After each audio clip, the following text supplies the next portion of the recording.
Okay, 2006 Silverado, hardware garage, won't crank, obviously won't crank, won't start, phase 2.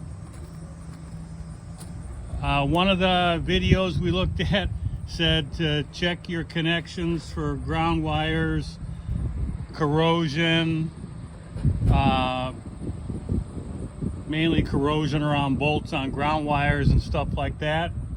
I'm going to back up a little bit here and tell you that underneath this fuse block, Drew found a mouse nest and took all that out. There were a couple wires chewed through, or the insulation was chewed through on them. He fixed those and taped them up. That's before we did the whole relay jumper and all that, so that didn't fix the problem.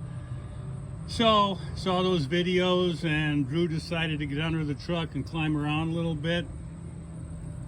He went to the back of the engine from underneath and from the top, and there was a connection back there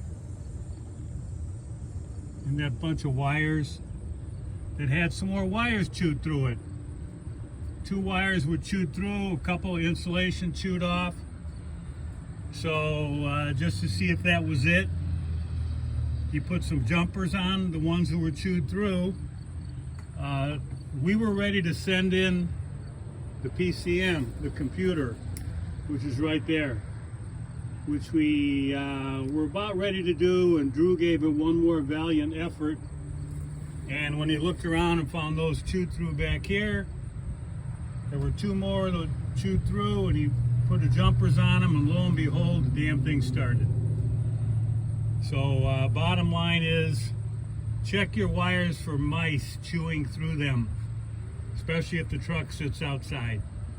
Mice or chipmunks or rattlesnakes, whatever the hell. We have no idea what does this damage.